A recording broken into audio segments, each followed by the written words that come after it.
Hi hello welcome to ಏಕೆ delight. ಎಲ್ಲರಿಗೂ ನಮಸ್ಕಾರ. ನಾನು ನಿಮ್ಮ ಅಕ್ಷತಾ. ಇವತ್ತು ನಾನು ರುಚಿಕರವಾದಂತಹ ಪ್ಲಮ್ ಕೇಕ್ ರೆಸಿಪಿಯನ್ನು ನಿಮ್ಮ ಮುಂದೆ ತಂದಿದ್ದೇನೆ. ಈ ಕೇಕನ್ನು ನಾನಿವತ್ತು ಇಲ್ಲಿ ಆರ್ಗ್ಯಾನಿಕ್ ಶುಗರ್ ಹಾಗೆ ಮೊಟ್ಟೆ ಬಳಸದೆ ಮಾಡಿದ್ದೇನೆ. ತುಂಬಾ ಸುಲಭವಾಗಿ ಮಾಡುವಂತಹ ಈ ಪ್ಲಮ್ ಕೇಕನ್ನು ಫ್ರೂಟ್ ಕೇಕ್ ಅಂತಲೂ ಕರೀತಾರೆ. ಕ್ರಿಸ್ಮಸ್ ಕೇಕ್ ಅಂತಲೇ ಹೆಸರಾದಂತಹ ಈ ಕೇಕನ್ನು ಹೇಗೆ ಮಾಡೋದು ಅಂತ ನೋಡೋಣ. ಅದಕ್ಕೂ ಮೊದಲು ಯಾರೆಲ್ಲ ನಮ್ಮ ಚಾನೆಲ್ಗೆ ಸಬ್ಸ್ಕ್ರೈಬ್ ಆಗಲಿಲ್ವೋ ಪ್ಲೀಸ್ ಸಬ್ಸ್ಕ್ರೈಬ್ ಆಗಿ. ಹಾಗೆ ಈ ಕೇಕ್ ರೆಸಿಪಿಯನ್ನು ಒಂದ್ಸಲ ಟ್ರೈ ಮಾಡಿ ಹೇಗಾಗಿದೆ ಅಂತ ಕಮೆಂಟ್ ಬಾಕ್ಸಲ್ಲಿ ತಿಳಿಸಿ. ತುಂಬಾ ರುಚಿಕರವಾದಂತಹ ಹಾಗೆ ತುಂಬಾ ಹೆಲ್ದಿಯಾಗಿ ಮಾಡಿದಂತಹ ಈ ಕೇಕ್ ರೆಸಿಪಿಯನ್ನು ಹೇಗೆ ಮಾಡೋದು ಅಂತ ನೋಡೋಣ.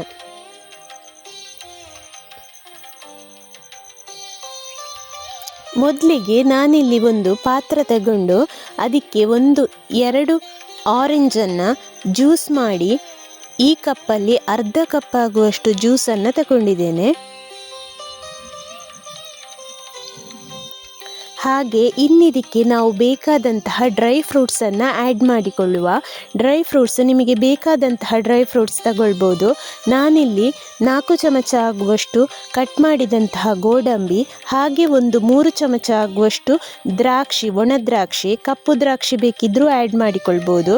ಹಾಗೆ 2 ಚಮಚ ಆಗುವಷ್ಟು ಕಟ್ ಮಾಡಿದ ಬಾದಾಮಿ, ಹಾಗೆ 3 ಚಮಚ ಆಗುವಷ್ಟು ಕಟ್ ಮಾಡಿದ ವಾಲ್ನಟ್, ಹಾಗೆ ಇಲ್ಲಿ ಅರ್ಧ ಕಪ್, ಇದರಲ್ಲಿ 4 ಚಮಚ ಆಗುವಷ್ಟು ಚೆರಿ ಹಣ್ಣನ್ನು ಕಟ್ ಮಾಡಿ ತಗೊಂಡಿದ್ದೇನೆ.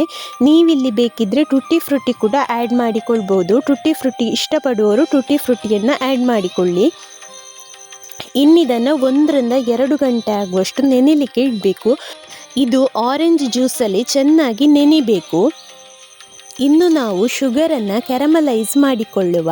ಕ್ಯಾರಮಲೈಸ್ ಮಾಡಲಿಕ್ಕೆ ಒಂದು ಸ್ಟೀಲ್ ಪಾತ್ರೆಯನ್ನು ಸ್ಟವ್ ಮೇಲೆ ಇಟ್ಟು ಸ್ಟವ್ ಹಚ್ಚಿ ನಾನಿಲ್ಲಿ 4 ಚಮಚ, ನೋಡಿ ಈ ಕಪ್ಪಲ್ಲಿ ಅರ್ಧ ಕಪ್ ಆಗ್ತದೆ ಅಷ್ಟು ಆರ್ಗ್ಯಾನಿಕ್ ಶುಗರನ್ನು ಆ್ಯಡ್ ಮಾಡ್ತಾ ಇದ್ದೇನೆ. ಇದನ್ನು ಡೈರೆಕ್ಟಾಗಿ ನಾವು ಇಲ್ಲಿ ಸ್ಟೀಲ್ ಪಾತ್ರೆಗೆ ಹಾಕಿ ಮೀಡಿಯಂ ಫ್ಲೇಮಲ್ಲಿಟ್ಟು ಚೆನ್ನಾಗಿ ಕೈ ಆಡಿಸ್ತಾ ಇರಬೇಕು. ನಿಧಾನಕ್ಕೆ, ನಾನಿಲ್ಲಿ ಸ್ಟೀಲ್ ಪಾತ್ರೆ ಇಟ್ಟ ಕಾರಣ ಮೀಡಿಯಂ ಫ್ಲೇಮಲ್ಲೇ ಕೈ ಆಡಿಸ್ತಾ ಇದ್ದೇನೆ. ನೀವೆಲ್ಲಿಯಾದರೂ ದಪ್ಪ ಬಾಣಲೆಲ್ಲ ಇಟ್ಟರೆ ಬೇಕಿದ್ದರೆ ಹೈ ಫ್ಲೇಮಲ್ಲಿ ಮಾಡಿ. ಹೈ ಫ್ಲೇಮಲ್ಲಿ ಮಾಡಿದರೆ ಅದು ಕ್ಯಾರಮಲೈಸ್ ಮಾಡಿದ ಶುಗರ್ ಸಿರಪ್ ಸ್ವಲ್ಪ ಕಹಿ ಬರ್ತದೆ. ಹಾಗಾಗಿ ಮೀಡಿಯಂ ಫ್ಲೇಮಲ್ಲಿ ನಿಧಾನಕ್ಕೆ ಮಾಡಿ. ಹೀಗೆ ಮೀಡಿಯಂ ಫ್ಲೇಮಲ್ಲಿ ಮಾಡೋದ್ರಿಂದ ಕ್ಯಾರಮಲೈಸ್ ಸಿರಪ್ ಕಹಿ ಬರುವುದಿಲ್ಲ, ಹಾಗೆ ಲೈಟ್ ಗೋಲ್ಡನ್ ಕಲರಲ್ಲಿ ಬರ್ತದೆ. ನಿಮಗೆ ಈ ಆರ್ಗ್ಯಾನಿಕ್ ಶುಗರ್ ಬೇಕು ಅಂತಾದರೆ ನೀವು ಬೆಳ್ಳಾರೆಯ ಆದಿತ್ಯ ನ್ಯಾಚುರಲ್ಸನ್ನು ಸಂಪರ್ಕಿಸಬಹುದು. ಅಡ್ರೆಸ್ ಹಾಗೆ ಲಿಂಕ್ ಹಾಗೆ ಫೋನ್ ನಂಬರನ್ನು ಡಿಸ್ಕ್ರಿಪ್ಷನ್ ಬಾಕ್ಸಲ್ಲಿ ಕೊಟ್ಟಿರ್ತೇನೆ. ನೋಡಿ, ಇದೀಗ ನಿಧಾನಕ್ಕೆ ಮೆಲ್ಟ್ ಆಗಲಿಕ್ಕೆ ಸ್ಟಾರ್ಟ್ ಆಯಿತು. ಈ ಆರ್ಗ್ಯಾನಿಕ್ ಶುಗರ್ ಹೆಲ್ದಿಗೆ ತುಂಬ ಒಳ್ಳೆಯದು. ಯಾವುದೇ ಕೆಮಿಕಲ್ ಇಲ್ಲ ಅಂತ ಲೆಕ್ಕ ಇದರಲ್ಲಿ. ನೋಡಿ, ಇದೀಗ ನಿಧಾನಕ್ಕೆ ಮೆಲ್ಟ್ ಆಗ್ತಾ ಇದೆ. ಕೈ ಆಡಿಸೋದನ್ನು ನಿಲ್ಲಿಸಬೇಡಿ ಯಾವುದೇ ಕಾರಣಕ್ಕೆ, ಹೀಗೆ ಕೈ ಆಡಿಸ್ತಾನೇ ಇರಿ. ಇದೀಗ ಚೆನ್ನಾಗಿ ಮೆಲ್ಟ್ ಆಗಿದೆ. ಇನ್ನಿದಕ್ಕೆ ನಾವು ಯಾವ ಕಪ್ಪಲ್ಲಿ ಶುಗರ್ ತಗೊಂಡಿದ್ದೇವೋ ಅದೇ ಕಪ್ಪಲ್ಲಿ ಅರ್ಧ ಕಪ್ ಆಗುವಷ್ಟು ನೀರನ್ನು ಆ್ಯಡ್ ಮಾಡಿಕೊಳ್ಳುವ. ನೀರು ಆ್ಯಡ್ ಮಾಡಿಕೊಳ್ಳಿಕ್ಕೆ ತುಂಬಾ ಜಾಗ್ರತೆಯಿಂದ ನೀರು ಆ್ಯಡ್ ಮಾಡಿಕೊಳ್ಳಿ. ಬೇಕಿದ್ದರೆ ಈ ಮೂಮೆಂಟಲ್ಲಿ ಒಂದ್ಸಲ ಗ್ಯಾಸನ್ನು ಆಫ್ ಮಾಡಿ ನೀರು ಆ್ಯಡ್ ಮಾಡಿಕೊಳ್ಳಿ. ನೋಡಿ, ಇಲ್ಲಿ ನಾನು ಅರ್ಧ ಕಪ್ ಆಗುವಷ್ಟು ನೀರನ್ನು ಆ್ಯಡ್ ಮಾಡಿಕೊಳ್ತಾ ಇದ್ದೇನೆ. ಇನ್ನಿದನ್ನು ಚೆನ್ನಾಗಿ ಮಿಕ್ಸ್ ಮಾಡಿ. ನೀರು ಆ್ಯಡ್ ಮಾಡಿಕೊಂಡ್ರೆ ನಮ್ಮ ಕ್ಯಾರಮಲೈಸ್ ಸಿರಪ್ ಗಟ್ಟಿಯಾಗುವುದಿಲ್ಲ. ನೋಡಿ, ಈ ಥರ ಚೆನ್ನಾಗಿ ಒಂದ್ಸಲ ಮಿಕ್ಸ್ ಮಾಡಿ ಗ್ಯಾಸನ್ನು ಆಫ್ ಮಾಡಿ. ಈ ಆರ್ಗ್ಯಾನಿಕ್ ಶುಗರ್ ಬಣ್ಣ ಮಾತ್ರ ಬೆಲ್ಲದ ಬಣ್ಣದ ಹಾಗಿರ್ತದೆ. ನೋಡಿ, ಇದೀಗ ರೆಡಿಯಾಗಿದೆ. ಇನ್ನಿದನ್ನು ಒಂದು ಕಪ್ಪಲ್ಲಿ ಎತ್ತಿಟ್ಟುಕೊಳ್ಳಿ. ಇದು ತಣ್ಣಗಾಗಲಿ. ನಿಮ್ಮ ಹತ್ರ ಈ ಆರ್ಗ್ಯಾನಿಕ್ ಶುಗರ್ ಇಲ್ಲ ಅಂತಾದರೆ ನಾರ್ಮಲ್ ಶುಗರಲ್ಲಿ ಬೇಕಿದ್ದರೂ ಮಾಡಿಕೊಳ್ಳಿ. ಇದೇ ರೀತಿ ಮಾಡಿಕೊಂಡ್ರೆ ಆಯಿತು. ಇನ್ನು ನಾವು ನೆನೆಲಿಕ್ಕಿಟ್ಟಂತಹ ಡ್ರೈ ಫ್ರೂಟ್ಸಿಗೆ ನಾನಿಲ್ಲಿ 4 ಚಮಚ ಆಗುವಷ್ಟು ಖರ್ಜೂರವನ್ನು ಕಟ್ ಮಾಡಿ ಆ್ಯಡ್ ಮಾಡಿಕೊಳ್ತಾ ಇದ್ದೇನೆ. 1 ಗಂಟೆ ನೆನೆಲಿಕ್ಕಿಟ್ಟಂತಹ ಡ್ರೈ ಫ್ರೂಟ್ಸಿಗೆ 4 ಚಮಚ ಆಗುವಷ್ಟು ಖರ್ಜೂರವನ್ನು ಕಟ್ ಮಾಡಿ ಆ್ಯಡ್ ಮಾಡಿಕೊಳ್ತಾ ಇದ್ದೇನೆ. ಇನ್ನೊಂದು ಅರ್ಧ ಗಂಟೆ ಆಗುವಷ್ಟು ಇದು ನೆನೆಯಲಿ. ಅದು ನೆನೆಯುವ ಹೊತ್ತಿಗೆ ನಾವಿಲ್ಲಿ ಸಕ್ಕರೆಯನ್ನು ಪೌಡರ್ ಮಾಡಿಕೊಳ್ಳುವ. ಇಲ್ಲಿ ಪುನಃ ನಾನು ಆರ್ಗ್ಯಾನಿಕ್ ಶುಗರೇ ಆ್ಯಡ್ ಮಾಡಿಕೊಂಡಿದ್ದೇನೆ. ನೀವು ಬೇಕಿದ್ದರೆ ನಾರ್ಮಲ್ ಶುಗರ್ ಬೇಕಿದ್ದರೂ ತಗೊಳ್ಳಿ. ನೋಡಿ, ಇದೀಗ ನುಣ್ಣಗೆ ಪೌಡರ್ ಆಗಿದೆ.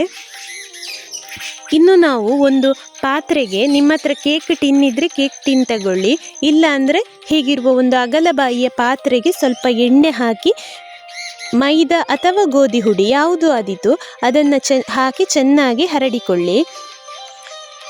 ಇಲ್ಲ ಅಂದರೆ ಬೇಕಿಂಗ್ ಪೇಪರ್ ಕೂಡ ಯೂಸ್ ಮಾಡಿಕೊಳ್ಬೋದು. ನಿಮಗೆ ಯಾವುದು ಸುಲಭ ಆಗ್ತದೋ ಅದೇ ರೀತಿಯಲ್ಲಿ ಮಾಡಿ. ನೋಡಿ, ಈ ಥರ ಎಲ್ಲ ಹಾಕಿ ಚೆನ್ನಾಗಿ ಪೌಡರ್ ಎಲ್ಲ ಪಾತ್ರೆಗೆ ಹಿಡ್ಕೊಳ್ಳಿ. ಕೇಕಿನ ಬ್ಯಾಟರ್ ರೆಡಿ ಮಾಡಿಕೊಳ್ಳುವ ಮೊದಲೇ ನಾವು ಇದನ್ನೆಲ್ಲ ರೆಡಿ ಮಾಡಿಕೊಳ್ಬೇಕು.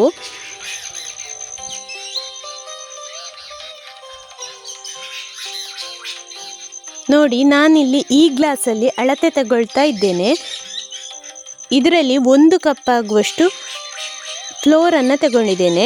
ಇದರಲ್ಲಿ ಅರ್ಧ ಕಪ್ ಆಗುವಷ್ಟು ಮೈದಾ ಹಾಗೆ ಅರ್ಧ ಕಪ್ ಗೋಧಿ ಹುಡಿಯನ್ನು ಮಿಕ್ಸ್ ಮಾಡಿ ಆ್ಯಡ್ ಮಾಡಿಕೊಂಡಿದ್ದೇನೆ. ಇನ್ನು ಇದನ್ನು ಚೆನ್ನಾಗಿ ಸೋಸಿಕೊಳ್ಬೇಕು. ನೀವು ಬೇಕಿದ್ದರೆ 1 ಗ್ಲಾಸ್ ಆಗುವಷ್ಟು ಮೈದಾ ಹುಡಿ ತಗೊಳ್ಬೋದು, ಅಥವಾ 1 ಗ್ಲಾಸ್ ಆಗುವಷ್ಟು ಗೋಧಿ ಹುಡಿ ಬೇಕಿದ್ದರೂ ತಗೊಳ್ಬೋದು. ಇನ್ನಿದಕ್ಕೆ ಒಂದು 2 ಚಮಚ ಆಗುವಷ್ಟು ಹಾಲಿನ ಹುಡಿ, ಮಿಲ್ಕ್ ಪೌಡರ್ ಬರ್ತದಲ್ಲ, ಅದನ್ನು ಆ್ಯಡ್ ಮಾಡಿಕೊಳ್ತಾ ಇದ್ದೇನೆ. ಇದು ಆಪ್ಷನಲ್, ಬೇಕಿದ್ದರೆ ಸೇರಿಸಿಕೊಳ್ಳಿ. ಹಾಗೆ ಇನ್ನು 1 ಚಮಚ ಆಗುವಷ್ಟು ಹುಡಿ ಮಾಡಿದಂತಹ ಚಕ್ಕೆ, ಲವಂಗ, ಏಲಕ್ಕಿ ಇಷ್ಟನ್ನು ಹಾಕಿ ಚೆನ್ನಾಗಿ ಸೋಸಿಕೊಳ್ತಾ ಇದ್ದೇನೆ. ಇನ್ನು ನಾವು ಒಂದು ಪಾತ್ರೆಯನ್ನು ಬಿಸಿಯಾಗಲಿಕ್ಕೆ ಇಟ್ಟುಕೊಳ್ಳುವ. ಸ್ಟವ್ ಹಚ್ಚಿ ಪಾತ್ರೆಯನ್ನು ಸ್ಟವ್ ಮೇಲೆ ಇಟ್ಟು ಅದರ ಮೇಲೆ ಒಂದು ಸ್ಟ್ಯಾಂಡ್ ಇಟ್ಟು ನಾನಿಲ್ಲಿ 10 ನಿಮಿಷ ಆಗುವಷ್ಟು ಬಿಸಿಯಾಗಲಿಕ್ಕೆ ಇಡ್ತಾ ಇದ್ದೇನೆ. ಹೀಗೆ ಮುಚ್ಚಿ ಇಟ್ಟುಕೊಳ್ಳುವ. ಇನ್ನು ನಾವು ನಮ್ಮ ಬ್ಯಾಟರನ್ನು ರೆಡಿ ಮಾಡಿಕೊಳ್ಳುವ. ಈ ಮಿಕ್ಸರನ್ನೆಲ್ಲ ಚೆನ್ನಾಗಿ ಮಿಕ್ಸ್ ಮಾಡಿಕೊಳ್ಳುವ. ಹಾಗೆ ಇನ್ನೊಂದು ಪಾತ್ರೆ ತಗೊಂಡು ಅದಕ್ಕೆ ನಾವು ಯಾವ ಗ್ಲಾಸಲ್ಲಿ ಅಳತೆಯನ್ನು ತಗೊಂಡಿದ್ದೇವೆ ಅದೇ ಗ್ಲಾಸಲ್ಲಿ 1/4 ಕಪ್ ಆಗುವಷ್ಟು ಹಾಲು, 1/4 ಕಪ್ ಆಗುವಷ್ಟು ಎಣ್ಣೆ, ರಿಫೈನ್ಡ್ ಆಯಿಲು ಆದೀತು, ತೆಂಗಿನ ಎಣ್ಣೆಯೂ ಆದೀತು. ತೆಂಗಿನ ಎಣ್ಣೆ ಆದರೆ ಸ್ವಲ್ಪ ಎಣ್ಣೆಯ ಪರಿಮಳ ಬರ್ತದೆ.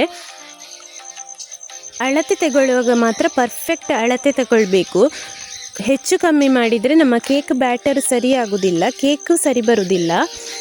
ಇನ್ನಿದಕ್ಕೆ ಒಂದು ಅರ್ಧ ಚಮಚದಿಂದ 1 ಚಮಚ ಆಗುವಷ್ಟು ವೆನಿಲಾ ಎಸೆನ್ಸನ್ನು ಹಾಕಿಕೊಳ್ಬೇಕು.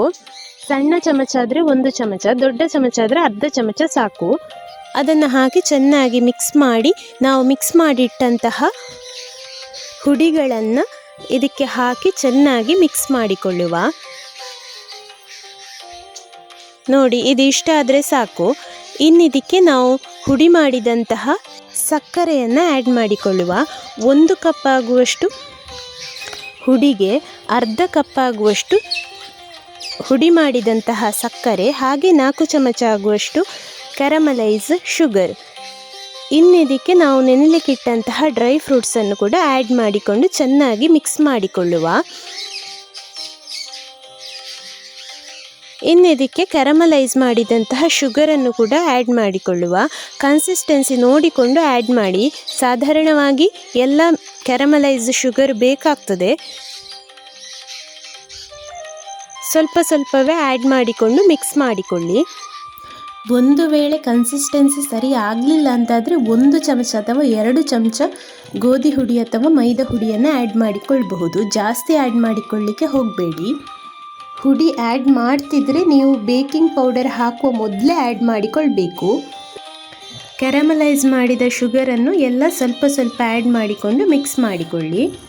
ನಿಮಗೆ ಬೇಕರಿ ಸ್ಟೈಲಲ್ಲೇ ಬೇಕು ಅಂತಾದರೆ ನಮ್ಮ ನಾರ್ಮಲ್ ಶುಗರ್ ಹಾಗೆ ಮೈದಾ ಹಾಕಿಕೊಂಡು ಇದೇ ರೀತಿ ಮಾಡಿದರೆ ಆಯಿತು ಈ ಪ್ಲಮ್ ಕೇಕನ್ನು.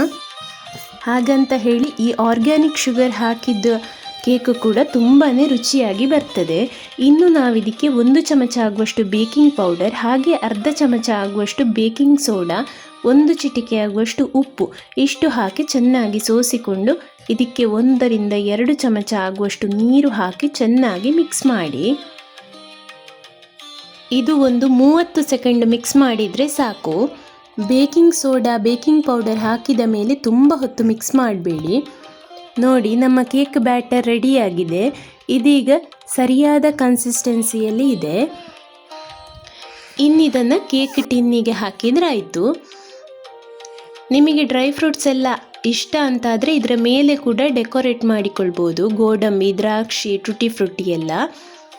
ಇನ್ನಿದನ್ನು ನಾವು ಬಿಸಿಯಾಗಲಿಕ್ಕೆ ಇಟ್ಟಂತಹ ಪಾತ್ರೆಯ ಒಳಗೆ ಇಟ್ಟು ಮುಚ್ಚಳ ಮುಚ್ಚಿ ಮೀಡಿಯಂ ಫ್ಲೇಮಲ್ಲಿ ಒಂದು 50ರಿಂದ 60 ನಿಮಿಷದವರೆಗೆ ಮೀಡಿಯಂ ಫ್ಲೇಮಲ್ಲಿ ಬೇಯಿಸಲಿಕ್ಕೆ ಇಡಬೇಕು. ಹೀಗೆ ಮುಚ್ಚಳ ಮುಚ್ಚಿ ಇಡಿ. ನೋಡಿ, ಇದೀಗ ಒಂದು 45 ನಿಮಿಷ ಆದ ಮೇಲೆ ಇಷ್ಟು ಬೆಂದಿರ್ತದೆ. ಇನ್ನು ಇದರ ಮೇಲೆ ನಾವು ಡ್ರೈ ಫ್ರೂಟ್ಸ್ ಹಾಕಿ ಡೆಕೋರೇಟ್ ಮಾಡಿಕೊಳ್ಬೋದು. ಆಗ ಅದು ಮೇಲೆಯೇ ನಿಂತಿರ್ತದೆ. ನೋಡಿ, ಇದೀಗ 50 ನಿಮಿಷ ಆದ ಮೇಲೆ ಒಂದು ಸಲ ನಾನು ಬೆಂದಿದ ಅಂತ ನೋಡ್ತಾ ಇದ್ದೇನೆ. ನೋಡಿ, ಈ ಥರ ಚಾಕುವಿನ ಸಹಾಯದಿಂದ ಪ್ರೆಸ್ ಮಾಡಿ ನೋಡಿ. ಅದು ಚಾಕುಗೆ ಹಿಡ್ಕೊಂಡ್ರೆ ಬೇಯಲಿಲ್ಲ ಅಂತ ಅರ್ಥ. ಇದು ಸ್ವಲ್ಪ ಮಟ್ಟಿಗೆ ಹಿಡ್ಕೊಂಡಿದೆ. ನೀವು ಸ್ಟಿಕ್ಕಲ್ಲಿ ಕೂಡ ಈ ರೀತಿ ಮಾಡ್ಬೋದು. ಬೇಯಲಿಲ್ಲ ಅಂತಾದರೆ ಇನ್ನೊಂದು 5 ನಿಮಿಷ ಬೇಯಿಸಿಕೊಳ್ಳಿ. ನೋಡಿ, ಇದು ಈಗ ಚಾಕುವಿಗೆ ಅಂಟಿಕೊಳ್ಳಿಲ್ಲ. ಸೊ ನಮ್ಮ ಕೇಕ್ ಈಗ ರೆಡಿಯಾಗಿದೆ. ಇನ್ನು ಸ್ಟವ್ ಆಫ್ ಮಾಡಿ ಕೇಕ್ ಟಿನ್ನನ್ನು ತಣ್ಣಗಾಗಲಿಕ್ಕೆ ಇಡಿ. ಚೆನ್ನಾಗಿ ತಣ್ಣಗಾಗದೆ ಕೇಕನ್ನು ತೆಗಿಲಿಕ್ಕೆ ಹೋಗಬೇಡಿ. ತಣ್ಣಗಾದ ಮೇಲೆ ನೋಡಿ, ತಳ ಬಿಡದಿದ್ದರೆ ಚಾಕುವಿನ ಸಹಾಯದಿಂದ ಈ ರೀತಿ ಮಾಡಿ. ಆಗ ನಮ್ಮ ಕೇಕ್ ಚೆನ್ನಾಗಿ ತಳ ಬಿಡ್ತದೆ. ನೋಡಿ, ನಮ್ಮ ಪ್ಲಮ್ ಕೇಕ್ ಎಷ್ಟು ಚೆನ್ನಾಗಿ ಬಂದಿದೆ ನೋಡಿ. ಇನ್ನಿದನ್ನು ಪ್ಲೇಟಲ್ಲಿ ಇಟ್ಟುಕೊಂಡ್ರೆ ಆಯಿತು. ತುಂಬಾ ಸ್ಪಾಂಜಿಯಾಗಿ ಬರ್ತದೆ ಇದು ಸಹ. ಇನ್ನಿದಕ್ಕೆ ನೀವು ಬೇಕಾದ ರೀತಿ ಡೆಕೋರೇಟ್ ಮಾಡಿಕೊಂಡ್ರೆ ನಮ್ಮ ಪ್ಲಮ್ ಕೇಕ್ ರೆಡಿ ಆಗ್ತದೆ. ನಾನಿಲ್ಲಿ ಚೆರಿ ಮೂಲಕ ಡೆಕೋರೇಟ್ ಮಾಡಿಕೊಳ್ತಾ ಇದ್ದೇನೆ. ಇಷ್ಟ ಆದರೆ ನಮ್ಮ ರುಚಿಕರವಾದಂತಹ ಫ್ರೂಟ್ ಕೇಕ್ ರೆಡಿ ಆಯಿತು. ಇನ್ನಿದನ್ನು ಬರ್ತ್ಡೇ ಇದ್ದರೂ ಬೇಕಿದ್ದರೂ ಮಾಡಿಕೊಳ್ಬಹುದು, ಅಥವಾ ಯಾರಾದರೂ ಗೆಸ್ಟ್ ಬರ್ತಾರೆ ಅಂತಾದರೂ ಮಾಡಿಕೊಳ್ಬಹುದು. ಹಾಗೆ ಇನ್ನೇನು ಕ್ರಿಸ್ಮಸ್ ಕೂಡ ಬಂತು, ಕ್ರಿಸ್ಮಸ್ಸಿಗೆ ಬೇಕಿದ್ದರೂ ಮಾಡಿಕೊಳ್ಬಹುದು. ಹಾಗಿದ್ದರೆ ಈ ಪ್ಲಮ್ ಕೇಕ್ ರೆಸಿಪಿಯನ್ನು ಎಲ್ಲರೂ ಒಂದು ಸಲ ಟ್ರೈ ಮಾಡೋದನ್ನಂತೂ ಮರಿಬೇಡಿ. ಸ್ನೇಹಿತರೆ, ಈ ಕೇಕಿಗೆ ಬೇಕಾದಂತಹ ಇಂಗ್ರೀಡಿಯೆಂಟ್ಸನ್ನು ಡಿಸ್ಕ್ರಿಪ್ಷನ್ ಬಾಕ್ಸಲ್ಲಿ ಕೊಟ್ಟಿದ್ದೇನೆ.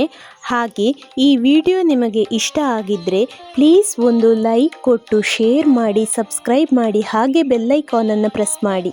ಮುಂದಿನ ವಿಡಿಯೋದೊಂದಿಗೆ ಸಿಗೋಣ. Thank you.